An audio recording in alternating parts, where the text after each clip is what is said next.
সবাইকে জয় যিশু, praise the Lord. আমি প্রভুতে এসে গেছি, প্রভুর মধ্যে এখন চলছি। আমি প্রভুর মধ্যে এখন বাইবেল পড়া শুরু করেছি। আমি প্রভুর মধ্যে বাক্য পড়ছি এবং প্রার্থনা করছি। একের সময় আমি উপবাসও রাখছি, একের সময় সেই সেই গভীর সেই প্রার্থনার মধ্যে নিজেকে এক করে দেবার চেষ্টায় রয়েছি। ঠিক সেইভাবে আমাকে পুরনো কিছু কিছু জায়গা রয়েছে, আগে যা যা আমি করতাম যখন আমি প্রভুর থেকে দূরে ছিলাম, সেই সব জায়গা থেকে আমাকে সরে আসতে হবে। পুরনো কিছু কিছু বন্ধুবান্ধব রয়েছে যেটা আমার জন্য সেই সম্পর্ক তাদের সাথে ঠিক নয়, যেন সেখান থেকে আমাকে আলাদা করে ফেলতে হবে।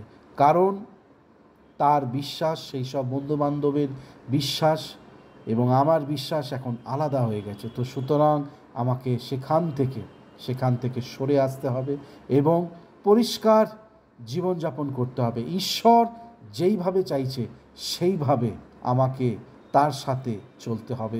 আমি যদি ঈশ্বর প্রভু যিশুর মধ্যে যদি চলছি, ঈশ্বরকে যদি ভালোবাসি, কিছু কিছু জায়গা আমাকে সেখান থেকে বেরিয়ে আসতে হবে। পুরনো পাপ বা পুরনো কথাবার্তা বা মুখে যেরকম অভিশাপ, কথা বলতে না বলতে উল্টো পাল্টা কথা বা লালসা, লোভ, সব কিছুর মধ্যে আমাকে বেরিয়ে আসতে হবে।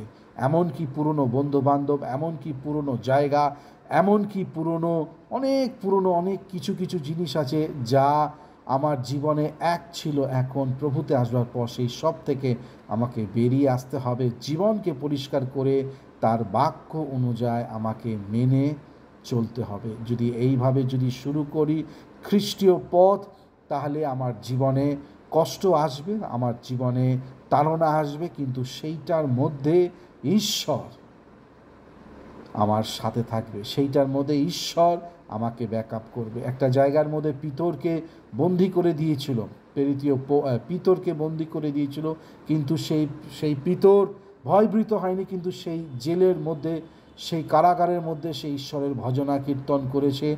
কিন্তু সেই জেলের যে দরজা ফাটক খুলে গেছে এবং তাদেরকে বার করে দিয়েছে। তো আপনাকে আমাকেও যখন আমরা চলা শুরু করব, তখন আপনার জীবনে আমার জীবনে তাড়না আসবে, যেটা আমরা একের সময় শুনতে চাই, একের সময় শুনতে চাই না, হজমও করতে পারি না। যখন তাড়না আসবে, কিন্তু সেই তাড়না আমাকে তলিয়ে নিয়ে যেতে পারবে না, আবারও বলি, যদি তার মধ্যে আমার নিজের জীবনকে যদি বেঁধে দেই, তার মধ্যে প্রভু যিশুর মধ্যে আমি যদি আসক্ত হয়ে যাই, সেই ছেকল, সেই তালা বা সেই সম্পর্ক আমাকে ধরে রাখতে পারবে না।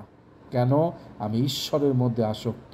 তবে আমাকেও চেষ্টা যেন সেখান থেকে আমরা বেরিয়ে আসি। আর ওইভাবে জীবনযাপন যখন করব, তখনই তাড়না, কষ্ট, বেদনা আসবে, কিন্তু আমরা যেন ভয় না খাই, ঈশ্বরকে প্রথমে রাখি। তাড়না শুধু কিছু দিনের জন্য আসবে, তারপর সেই তাড়নার মধ্যে আমাকে ঈশ্বর কিছু শেখাবে এবং সেইটার মধ্যে থেকে মহিমান্বিত হবে ঈশ্বরকে এবং আমাকে তার মনোনীত সন্তানদের মধ্যে একত্রিত হবে। যদি তার হাত ধরে আমরা চলি, যদি তাকে প্রথমে রাখি। ঈশ্বরের পথ অত সেইভাবে আমরা যেইভাবে ভাবছি খুবই সোজা, কিন্তু দুর্গম পথ, তাই না? একটা বড় দরজা, একটা ছোট দরজা, আমাদেরকে বলা হয়েছে ছোট সংকীর্ণ দরজার মাধ্যমে আমাদেরকে যেতে, কিন্তু সেই দরজার মধ্যে ঈশ্বর রয়েছে। সেই দরজা আমাদেরকে শক্তি দেয় প্রতিদিন আমার নিজের ব্যক্তিগত কাঁধে ক্রুশ নিয়ে চলবার। আর যখনই আমি কাঁধে ক্রুশ নিয়ে চলব, ঈশ্বর আমাকে তার হস্ত দিয়ে, দক্ষিণ হস্ত দিয়ে আপনাকে পথ দেখিয়ে আগে নিয়ে চলবে। ভয় পাবো না। ঈশ্বরের মধ্যে আমরা যেন আনন্দ করতে থাকি। ঈশ্বর ঠিক আমাকে সেই দুর্গম পথের মধ্যে থেকেও সে আমাদেরকে নিয়ে চলবে। আশা করি আমরা সকলে বুঝতে পেরেছি। প্রভু, এটা প্রার্থনা করি প্রত্যেক জনকে তোমার পবিত্র বচনের মাধ্যমে তাদেরকে আশীর্বাদ করো, সকলে যেন তোমার মধ্যে আসক্ত হয়ে উঠতে পারে। যিশুর নামে চাইলাম, আমেন।